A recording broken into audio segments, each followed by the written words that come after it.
Seeing the invisible, uba ngamdaba adubu uba. Ngasi asi hapta ni pansubani lesson number 8 ni para sige maming na seeing the invisible uba ngamdaba adubu uba haibagi maramda. Handaki sabat asida akoy na nainagadori tabi riban na koy mayam mo amuka Christian Living Ministry gi behalf tigi na koy bo amuk kahanna Prabhu Jisu Christ gi mingda taram na okjabani Ishor gi wahay ase akoy hapta gi naina re hairaga akoy gi thawai gi lambi da hen na khumang chawsin ba oisinu aduga ngasi gi para asi tambasina akoy gi mit na uba ngamnaba Ishor Prabhu Jisu Christa adubo akoy gi thawai gi mit asina uba ngambasu oisinu. Memory verse oina ngasigi bibiri basi Hebrews chapter 11 verse 27 Hebrews 11 verse 27 akoy yang si Moses left Egypt because he had faith. He was not afraid of the king's anger. He continued strong as if he could see the God no one can see. Moses na thazaba adu laibagi maramna mahang Egypt ke laibag adu thadoki. Pharaoh ning thaugi asauba ado mahakna kidadana Egypt laibak ado thadoki mahakna mahaki khangkan ba ase adum continue oina tawtharaga laiki mahakmuk Egypt da halakhidi awaba kaya ado khangki kramna khangmangam kibra kanana su ubangam daba Ishor adubu ubagi mawongda ma mitmakna ukhraba ma hakchangmakna thengna khraba adugumna khalle hairaga mana Egypt ki nungaiba do thadorga Ishor ge damakta awa khange haina thazabagi mapana chathoki. What is faith? Thazaba haibase karira thazaba haibase karino hairadi maduge paukhum chap chaba se Hebrews chapter 11 verse 1 da laye ekoi yangsi Hebrews 11:1. Now faith is being sure we will get what we hope for. It, I believe, faith is being sure of what we cannot see. Aduna Hebrews 11:1 gi matung inna masidige ubase karino hairadi thazaba faith haibase karishuna te adubu udaba pot amada asa hope leiba adubu ni haibase akoina ukre. Udaba ado use hairadi Bible gi wahayda achet pathazaba leiba tai udaba ado use hairadi Ishor bu thazaba tai udaba ado bu use hairadi aikoi gi ipa Ishor ase phaye minungsi haiba Ishor ni haiba aikoina thazaba tare Jisu gi mingda pangal lei haiba se aikoina thazaba tare amasung thazaba da sikhiba khudingbu Jisu na amuka hingat hanbigani haiba sisu thazaba tare. Our Father's love aikoy gi ipa Ishor asigi nungsi haiba haibagi maramda aikoina Romans chapter 8 verse 28 through 39 aduda ipa Ishor gi minungsi ase kayamuk chawbra haibda aikoina uba phangi aikoy gi amambana thalaba punsi si yenglaga tasengna Ishor na aibu aikoy imungbu nungsi biri bazatlane haina khalli karigumbada Ishor na aibu nungsibiridi asigumba awabase piram loida adubu Ishor na aibu nungsidabagi awaba mayamse laibanida haina so aikoina maraktadi sumaina khalli hoy Ishor aikoina Ishor ase phaye Ishor ase minungsi haibane haibasisu he jingnabagi maram ani khak aikoina laye ahanbada aikoina masidi phaye haina khanba ama aduga Ishor gi apambana ama hek oirakpa adugumba matamda Ishor se minungsi haiba aphaba Ishor ne haibada aikoina thazaba ngamde ani shubada miyoibana masidi phai haina mahau tanglurabada Ishor na madu phatte ko tawgunu ko haina hek hairakpa matamda Ishor se minungsi haitaba Ishor ne haibada aikoina sumaina hek khanba matam lay adubu aikoina Romans 8 ki verse 32 duda yengladi Ishor se aduk ki matik minungsi chawe haibada uwe asumna haye Romans 8:32 that he even let his own son suffer for us. God gave his son for all of us. So now because of Jesus, God will surely give us all things. Asumay na haye Ishor na mahaki amat tangay ba macha Jisu dumak ay khoigi sibina na ba pibirabadi aikoina Ishor ase minungsi haitabani arik pa Ishor ni phattaba Ishor ni haina amuk hai kisirane aikoina ichin inausing Ishor gi generosity pukchel chaheng chawba ko liktaba minungsi chawba ase aikoina Calvary gi cross tu da mayek sengna uba phangi aikoi gi nungsiba ishor gi nungsiba se aduki matik chawi ko haibadu uba haigedabani aikoina aduga madugi wakhallon duna ishor bu doubt laiba chingnaba adu manghan gedabani cross tu da yenglaga aikoi gi wakhallon se hongdok se chingnaba se lairoi se Jisu gi nungsiba bo Ishor na ikoi bu aduk matik nungsibagi damakta mahaki amakhakta ngaiba machanupa Jisu adu pibi rabadi aikoi gi khara awaba asida Ishor na hek pau khumpi daba kanda Ishor ase minungsi chawde da Ishor ase aphaba Ishor na te da haina aikoi na Ishor bu chingnabagi wakhal do thadok se hairabadi let us focus or let us look to the cross of Calvary Calvary gi chingthakta cross the sibi kiba Ishor Jisu Krista adu bu yenglaga Ishor ase phaida haina aikoi haiba ngamdrabadi aikoi gi Christian gi punsi asida asoiba achauba ama laikhrabadi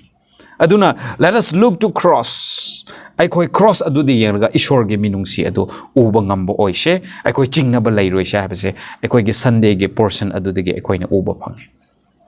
In the name of Jesus, John chapter 14 verse 14 aduda Jisu Krista na hai if you ask anything in my name I will do it nakoi na ai gi ming da kari oirabsu ai gi ming da nirabdi aina pibi gani haina John 14 verse 14 aduda smaina uba phange Jisu na magi sebok sing bu thadok tu na sarga chatlam dai duda magi sebok sing thawai waki makoi da pangal thauna leitre khan na ki makoi adubu Jisu na makoi bu encourage tawbi ki pukning thawgat pi ki amasung asa pi bi ki madu ai koina John chapter 14 gi verse 1 through 14 du uba phange John chapter 14 gi verse 13 amasung 14 du da Jisu na wasak pi ki madu de ai gi mingda na koina nijaba khuding aina pi bi gani haina adugumba Jisu gi wasak laibana ngasi Christian singna prathna aikoi ge prayer aroibada in the name of Jesus amen Jisu gi mingda amen haina nijari bani Jisu gi mingda amen haibagi Jisu na magi wasak ngaktuna aikoi gi nijaba khuding loina mak phanglani haina khalloi se isini nausing maraktadi aikoi gi nijaba khuding khudakta khumbi dabado aikoi na khumbi bado aikoi na pame hoi Ishor na khudakta khumbiba ngamme miracles work tawbiba ngamme adubu maraktadi Ishor na aigi prathna sibu aikhoina khalludaba amasung aikhoina hek gyan taba ngamdaba mongda tuminna paukhum pibasu laibane chininausi hoi Jisu na nonglai nungsitbu khudakta peace be still taptharo haibada khudakta tapthaki adubu masisu khallagi yengse aikoi Gethsemane in called Jisu ge prathna mapa Ishor na karamaina paukhum pi ki bra haibado khallagi yengse isini nausing In the name of Jesus amen hairaga hekta khudakta aikoi gi nijaba khuding phanglani haina khanbado aran bani adubu ngai ba haise maramdi Ishor ase thajaba yaba Ishor ni amasung mahakki achaba matamda soidana paukhum pi bi gini Jisu Krista gi mingda nijaba aikoi gi pukchel ase sengna nijarabadi Jisu Krista na hai aina icha amakhakta leiba adu phawba nakoi gi pibi raba kanda nakoi na nijaba khuding ma aina kadi gi liklaga leigini aina koi gi pigini taw bodubu nakoi na nijari bado nangi thamoi thawai aseng na nakoi nijari bra taseng na nangi darkar leibra aikoi na hekta pame haina nijabado Ishor gi midyeng da achumbra Ishor na masi nangonda pibiraga phagadra pharoidra haibadi Ishor gi khutane maraktadi aikoi ge prathna ase in the name of Jesus Jisu gi mingda aikoi na nijarbazo ai ge prathna de khumbi de da Ishor na aibu nungsi de da haina aikoi hekta conclude tawningai tawe adubu Ishor na khange what is the best for you and me nangi dama karin hena phabra haibadi Ishor na khange aikoi ge prathna pumnamak sarga da tabiraga leye tawbudubu aikoi ge paukhum pi de bado Ishor ge achaba matamda tuminna aikoi khanghandana the best way a pub quite again a pub lambida Ishorna equable bor pibi equage paukum pibi habisius say so there is power in the name of Jesus Jisu Krista giming the sakti lay power lay have the equina taza say our hope of waking up from the dead or the power of resurrection hingatpagi sakti haiba aikoina Tuesday ge para aduda Ephesians chapter 1 verse 18 through 23 aduda aikoina yengba matamda sumaina uba phange thazaduna sikraba khuding amuk hingalakhigani haibase aikoina thazai amuk hingat khigani haiba dumakna aikoigi khwaidigi achauba asa oiribani ngasi Jisuna hingat kiba aduna akhoi busu nong mudi amuk hingat hanbi gani haibase utpi bani adubu maduna loiba natte ichin inau sing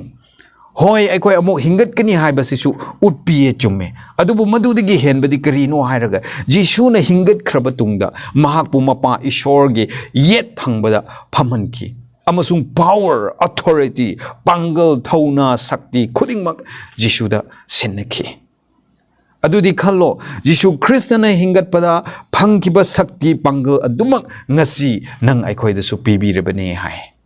masigi arthadi aikoi na ngasi Jisu gi mingda chet na thajaba mi oiradi Jisu na angakpa mayam tawkiba ado aikoi na su ngasi tawba ngamgadori bane magi mingda thamoi sengna nizaradi amasung ishor gi aningbada aikoi na nizaradi aikoi da su pangal thauna sakti ado pibigani haibane aduga amuk Jisubu hingat hankiba power ado ngasi aikoi da su pibirabani hai haibadi aikoi su nongmadi hingat kani haibane Ephesians chapter 1 verse 18 through 23 the Paul talks about God's power hingat pagi ishor gi sakti gi maramda Paul na haibe aikoi na Ephesians 1 verse 18 23 dugi duda uba se kramaina ubra hairaga miyoiba gi punsi sibo honghanbige aduga lomba naidana ishorna maga panminana ba punsi do pibige habse ishor ge wasakne habse akoina Ephesians 1 chapter verse 18 through 23 aduda uwe aduga amuka ishorna aikoi gi damak angak pathabak kaya tawbi khiba amasung tawbira kadaba sing ado aikoina gyan taba darkar lai habse uwe aduga Kristana hingat paduna mahaki mi singna lomba naidana darkar oigadaba ado pibi nanabagi power adusu laiki hai meaning mahangna hingat khiba aduna aikoina nizaba pumna ma ase mana pibi bangambagi sakti ado Jisu Krista ngonda laiki Jisu Krista bu hingat han khiba sakti pangal duma ngasi aikoida su ishorna aikoida su pibi ribani hoi papna mam graba papna sokhan graba taibang pan asa suplai laitraba taibang pan jeda nangna Jisu bu thajarabadi ubangam deba ishor adubu uweda layeda haibagi asada nangna thajarabadi nangsu nongmade soidana hingat pagi sakti power ado amuka laikigini nangi amambana thalaba papna koisilaba oiraroi haina khanba punsi ado Jisu Kristana hongdok hanba ngamme haibase ngasi gi Tuesday gi para adu da ekoina uba phangi Hojik mathang tarakpada aikoina Wednesday ge para adudi yengba ganda let God carry your heavy lot of worry 1 Peter 5 ke 7 aduda aikoina uba pange why pray when we can worry haida mi khrana hai karige prathna awaba potlum se lauthok piyo haina ishorda khurum sira aikoi ge potlum singdugi damak aikoina awaba khangduna laiba ngamladi haina why pray when we can worry miyoiba aikoige khwaidigi asoibase karino hairadi potlumduna aikoibo haujikti nansingadore masina aibo hatoklani haiba matamda khakta aikoina ishorda haijai kaujai ishorbu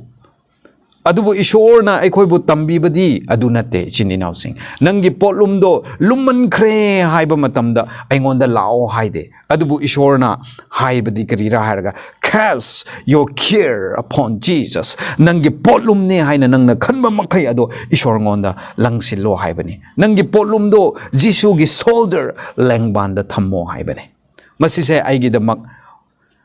potlumne haina khalladi madu hekta ishorda pisingadabani haibase ngasige paradigi uba phange karigumba amma masise aigi potlum oigadore haiba hanna khangladi madu nangna suppu pudringaida ishorda pisillo haibani 1 Peter 5 ke verse 7 ase Psalm number 55 verse 22 adudigi lawbani 1 Peter 5:7 da Peter na aikoibu tambining libase karino haibadu yengsi aduga amuk Jisu Kristana Matthew 6 ke 25 tegi 33 phawbada hairibasine karino haibadu su amuka yengse 1 Peter 5 verse 7. Give all your worries to Him, or cast your all cares to Him, because He cares for you. Nangi awaba potlom makai, nangi worries, nangi puba thangba ngamdaba, nangi punsida awaba makai ado ishor on the lang silo maramdi ishor na nang bunung sibani ko nang bu potlom puhaloy hai na 1 Peter 5:7 da hai. Ay koi gi potlom makai se ishor da hek pisilagadi madugi potlom do ay koi gi oy halaroy hai na ishor na wasak pi. Madugumna Jishu masamak nasu Matthew 6 ke verse 25 through 33 adu pawbaduda tambi badu aikoina uba phange. Matthew 6 25 ke 33 adu aikoina samlap ni yengse Jishu na haye nakoi kari chagani kari set kani kari thakani haina wari ba kari gi no haina hangine atiyada pairiba uchek do yengo makoi lau su ude adubu ishor na watana makoi gi machinjak pibi bane Lobuk ta saliba lili adu yengo makoi thabak sude adubu mafi phajana set piye ishorna ningthau Solomon na so hende lobuk ki lili du de gi hena phajaba haina ishorna haye nakoi na punsi gi damak adu wariba aduna nangi punsi do inchi ama sanggo hanba ngambra haina Jisu Kristana wahang hange aikoi bo uchek tubu machinja 100 di Lobuk ki lili du bu mapi 100 di nang ay koy di ishor gi mit yeng da uchek du dagi amasung lobuk ki lili du dagi hena mamantang ba natra ishor gi mit yeng da hay na su Jisu Kristo na amuko wahang hangine adu bu khwai gi muru oy badi madu pum namak to hayre harga Matthew 6 ke 33 da ay koy na chin pha oy na khangraba Seek ye first the kingdom of God and His righteousness. Ahan bada ishor gi ning tholeba amasung mak ki dharma chenba adunang thiyo. And all these things shall be added unto you. Adu oirabadi matakta pan ki banang gi punsi gi damak wari ba makai adu ishor na pibi gini. Adu bo ahan badi ay koy na ishor gi ning tholeba adu hana thiba tae. Miyoy bagi hauna sa ay koy gi wakalda. Aigi hana lairaga aigi imung ase phajana settle tawraga aigi chaningai thakningai watra bakanda aigi senthum laikra bakanda ai lining ge haina aikhoina khalle adu Jisu na kaubasidi nangi senthum laitringai da nangi nachana suna DCIS officer oidringai da aingon da changjara o aigi achumba adu thiyo adu oirabadi nangi imung da aina bor pibigini nachana chu singda DC pibigini IS pass tawba pibigini achau asang pibigini lanthum pibigini haibane adu onna taina bada aikoina ahan bada aikoi hana settle tawraga ishor bo phajana ningi haina khalle madu aranba approach ni haibase ngasigi chapter asidige aikoina uba phange aduna ichin inau sing Jisu na aikoi bo kayamok nungsibra haibado masidige aikoina uba phange maraktadi aikoina wari base potlum do Jisu ngonda pisin ba haitabanane Maraktidi masigumba potlum sidi aina su solution purak pangamgani da haina potlum do ishor da pisin de aikoina Madugumba wakal aina ngamgani haibage wakal do thadok to na potlom khuding mak ado Jisu do pislo haibase Peter na tambiri bane maraktadi aikoina aikoigi awaba potlom amadi ishor masi ani gi marakta mayai da aikoina lep silaga aikoigi problems du khakta aikoina yenglaba matamda Jisu bo aikoina uba ngamde we turn our back to Jesus and focus only to our problems so that we never sees Jesus amidst our problems and God in between mayai da aikoina lep traga aikoigi problems singdo mayai da thamle hairaga yengse aikoi adu already soidana nang aina aikoigi problem singdugi wangmada Jisu bu soidana ugani aduga khangani amasung ugani ishor aikoigi ishor se kayamuk chawbano haibada Our God is bigger than our problems. Aikoigi ishor ase chini nausing aikoina thengnariba problems singdagi henna chawi ko haibado nangi problems so ishor gi mamang de hek thamba kanda nangi problems so di yamna pikna uraga magi maning the background da nangna Jisu bu ubado na nangna apen bu oigani maduna nangi problem ado yang bu oigado ribne whatever problems you are facing today or now nangna hozik amsung ngasi Nang the problems kari oirapsu lairabasu just cast that to Jesus and He will surely throw you back a solution. Adu oirabadi nang polum namak to Jisu ngon the pisilo adu oirabadi Jisu na nangi damak the solution adu baby gini habiseng asigi Wednesday gi paradige koi ubo phange koi gi problems ase ishor ngon the pisin bahi se isini nausing Thursday staying loyal to the God we cannot see. Isaiah chapter 40, give verse 27 to 37. Isaiah se book ani oina khaidok pane. Ado chapter 40 digi 66 se a book of comfort. Ishwar na magi mi sing book comfort tawbiba mapham haina so ekhoina khangne. Aikhoina uba ngamdaba ishwar adubo problem sing mayam asigi marakta maduda aikoi faithful oina loyal oina aikoi gi thajaba se lengdana karamaina laisira. Ay budi kanana su nungsibidreda haina khanba matam laibra aikoi gi punsida. Madudigi hendok tuna karigumba matamda ay budi ishwar na su nungsibidraba maleda haina khanba matam su laibra isininaw sing. Miyoy bana aikoi bu nungsibidre haibu phawdi phai adubo ishwar na phawba ai bu nungsibidre haina khallabadi madu yamna awaba potlum oikrabani aikoi gi. Hoi maraktadi aikoi gi wakhalna aikoi bu yamna wahalle yamna sokhalmani isininaw sing. Israel macha singbu Babylonian singna minai phadok oina pukhiba matamda Israel macha singna karamaina khanki ishor na aikoi bu thadok pire aikoi pap ki mabram na aikoi bu thadok pikre aikoi bu thawoi bidre ishor na aikoi bu nungsi bidre haina Israel macha singna khanki adubu aikoi na khange Maijau Isaiah na makoi da asa amuk bibi ki habdo Isaiah chapter 40 duda ishor na Jews singbo aduk ki matik nungsi habdo mayek seng na takbi ki Isaiah 40 verse 11 that's mine high like a good shepherd he takes care of his people yaw senba apaba adugumna ishor na magi missing bo phajana loina biye he carries them like lambs in their arms mahangna makoi sing adubo maki leng banda thanga leharga yaw macha adubo pubugumna pubi ki he holds them close while their mothers walks beside them mama mapana makoi bo luna chet na nungsi na konsin bi bugumna ishor na konsin bi ki haina Isaiah 40 gi 11 the ishor gi minungsi ado Israel missing na ishor na koi nungsibi draba male habike wakhalon phawrukpa matamda aina adukki matik nungsibani ko habata ishorna utpiki adugumna book of Esther da Israel masa sing ishorna makoi bu nungsibi dre haina khalamba yae maramdi book of Esther haiba lyric to da ishor haiba wahai ming ase amatta panbi dabane adubu wari pumna makto aikhoina paraga khange haibade ishor na Israel masa singbu manghan gadaba adugumba law yathang adudigi kanbi khibagi wari duni book of Esther ase matamduda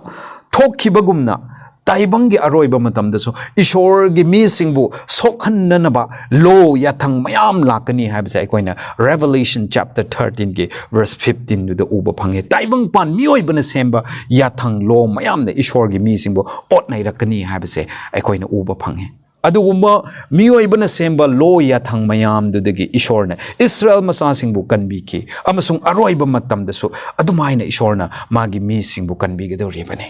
Israel masa singumna ngasishu aikhoina khallamba yai ishorna aibu kauthokpi khraba male ishorna aibu di nungsibi draba male haina adubo aikhoina tamkhiba mayam sina aikoida para oihansi sininaw sing Israel masa singbu kanbi khiba ishor adumakni ngasi aikoina khurumliba ishor sishu aduna mana soidana aikoibusu kanbigni haibase aikoigi asa thajaba adu laise conclusion para asigi loisilakpada miyoibagi mitna uba phangdaba amasung uba ngamdaba ishor adubu use hairadi ishor gi nungsiba adubu uba ngamba tae ishor gi nungsiba adubu uba haiba tae Jisu gi mingda thajaduna nijaba khuding paukhum phangjagani haina thajaba laiba do uba ngamdaba ishor adubu ubani habase ngasi ge paradigi tamba phange ngasi awaba na thallaga punsi loirasu nongmadi hingat khigani haibage thajaba asa laiba ado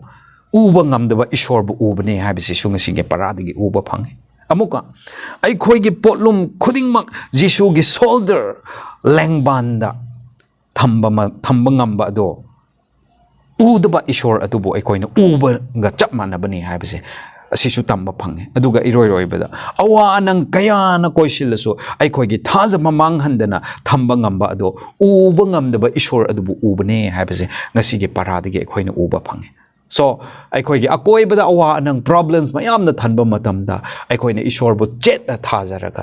ꯎꯕ ꯉꯝꯗꯕ ꯃꯍꯥꯛ ꯑꯗꯨꯕꯨ ꯎꯕꯒꯤ ꯐꯤꯕꯝꯗ ꯑꯩꯈꯣꯏꯅ ꯑꯩꯈꯣꯏꯒꯤ ꯊꯥꯖꯕꯁꯦ ꯃꯥꯡꯍꯟꯗꯅ ꯂꯩꯔꯕꯗꯤ ꯃꯣꯁꯦꯁꯅ ꯏꯖꯤꯞ ꯂꯩꯕꯥꯛ ꯑꯗꯨ ꯊꯥꯗꯣꯛꯂꯒ ꯎꯕ ꯉꯝꯗꯕ ꯏꯁꯣꯔ ꯑꯗꯨꯕꯨ ꯎꯕꯒꯨꯝꯅ ꯅꯨꯡꯉꯥꯏꯕ ꯇꯥꯏꯕꯪꯒꯤ ꯅꯨꯡꯉꯥꯏꯕ ꯃꯌꯥꯝꯗꯣ ꯊꯥꯗꯣꯛꯂꯒ ꯏꯁꯣꯔꯒꯤꯗꯃꯛ ꯑꯋꯥꯕ ꯈꯥꯡꯈꯤꯕꯒꯨꯝꯅ ꯑꯩꯈꯣꯏꯁꯨ ꯈꯥꯡꯕ ꯉꯝꯒꯅꯤ 1 Corinthians chapter 13 verse 13 ꯗ Christian value ꯑꯍꯨꯝ ꯑꯗꯨꯒꯤ ꯃꯅꯨꯡꯗ faith ꯊꯥꯖꯕ ꯍꯥꯏꯕꯁꯦ ꯑꯃꯅꯤ ꯃꯁꯤꯒꯤ ꯊꯥꯖꯕ ꯍꯥꯏꯕꯁꯦ ꯀꯔꯤꯅꯣ ꯍꯥꯏꯔꯗꯤ ꯎꯕ ꯉꯝꯗꯕ ꯑꯗꯨꯕꯨ ꯑꯁꯥ ꯂꯩꯕ ꯍꯥꯏꯕꯅꯤ ꯎꯕ ꯉꯝꯗꯕ ꯑꯗꯨꯗ ꯑꯁꯥ ꯂꯩꯕ ꯍꯥꯏꯕꯅꯤ meaning ꯏꯁꯣꯔ ꯑꯁꯦ ꯂꯩ ꯍꯥꯏꯕ ꯃꯤꯠꯅ ꯎꯗ꯭ꯔꯁꯨ ꯑꯁꯦꯡꯕꯃꯛ ꯂꯩꯔꯝꯒꯅꯤ ꯍꯥꯏꯕꯒꯤ ꯑꯁꯥ ꯂꯩꯕ ꯑꯗꯨꯕꯨꯅꯤ ꯍꯥꯏꯅ ꯑꯩꯈꯣꯏꯅ ꯎꯕ ꯐꯪꯉꯤ so ꯉꯁꯤꯒꯤ ꯄꯔꯥ ꯑꯁꯤꯗ ꯑꯩꯈꯣꯏꯅ ꯇꯝꯁꯤꯟꯒꯗꯕꯗꯤ ꯀꯔꯤꯔꯥ ꯑꯩꯈꯣꯏꯒꯤ ꯊꯥꯖꯕ ꯑꯁꯦ ꯆꯦꯠꯅ ꯊꯝꯖꯤꯟꯕ ꯑꯩꯈꯣꯏꯒꯤ ꯄꯣꯠꯂꯨꯝ ꯑꯁꯦ ꯏꯁꯣꯔꯗ ꯂꯪꯁꯤꯟꯕ ꯍꯩꯕ ꯌꯤꯁꯨ ꯈ꯭ꯔꯤꯁꯇꯒꯤ ꯃꯤꯡꯗ ꯁꯛꯇꯤ ꯂꯩꯀꯣ ꯄꯥꯡꯒꯜ ꯂꯩꯀꯣ ꯍꯥꯏꯕ ꯑꯗꯨ ꯊꯥꯖꯔꯒ ꯑꯩꯈꯣꯏꯅ ꯅꯤꯖꯕ ꯑꯗꯨꯒ ꯑꯩꯈꯣꯏ ꯉꯁꯤ ꯁꯤꯔꯕꯁꯨ ꯑꯃꯨꯛꯀ ꯑꯩꯈꯣꯏ ꯍꯤꯡꯒꯠꯈꯤꯒꯅꯤ ꯍꯥꯏꯕꯒꯤ ꯑꯁꯥ ꯑꯗꯨ ꯂꯩꯕ ꯑꯁꯤꯅ ꯎꯕ ꯉꯝꯗꯕ ꯏꯁꯣꯔ ꯑꯗꯨꯕꯨ ꯎꯕꯅꯦ ꯍꯥꯏꯕꯁꯦ ꯉꯁꯤꯒꯤ ꯄꯥꯔꯥꯅ ꯑꯩꯈꯣꯏꯕꯨ ꯐꯖꯅ ꯇꯥꯛꯄꯤꯈ꯭ꯔꯕꯅꯤ ꯇꯥꯈ꯭ꯔꯕ ꯃꯌꯥꯝꯗ ꯏꯁꯣꯔꯅ ꯊꯣꯏꯗꯣꯛ ꯍꯦꯟꯗꯣꯛꯄ ꯕꯣꯔ ꯑꯗꯨ ꯄꯤꯅꯕꯤꯔꯦ ꯍꯥꯏꯔꯒ ꯑꯩꯈꯣꯏꯒꯤ ꯄꯨꯟꯁꯤꯒꯤ ꯂꯝꯕꯤ ꯑꯁꯤꯗ ꯑꯋꯥ ꯑꯅꯪꯅ ꯊꯜꯂꯕꯁꯨ ꯑꯩꯈꯣꯏꯒꯤ ꯃꯤꯠ ꯇꯥꯏꯕꯪꯒꯤ ꯃꯤꯠꯅ ꯎꯕ ꯉꯝꯗꯕ ꯏꯁꯣꯔ ꯑꯗꯨꯕꯨ ꯑꯩꯈꯣꯏꯒꯤ ꯊꯋꯥꯏꯒꯤ ꯃꯤꯠꯅ ꯎꯕ ꯉꯝꯕ ꯏꯁꯣꯔ ꯑꯣꯏꯍꯟꯁꯦ ꯍꯥꯏꯕꯁꯦ ꯑꯩꯅ ꯍꯥꯏꯅꯤꯡꯕꯅꯤ ꯏꯁꯣꯔꯅ ꯃꯌꯥꯝꯕꯨ ꯕꯣꯔ ꯄꯤꯕ ꯑꯣꯏꯁꯅꯨ The universe displayed, then sings my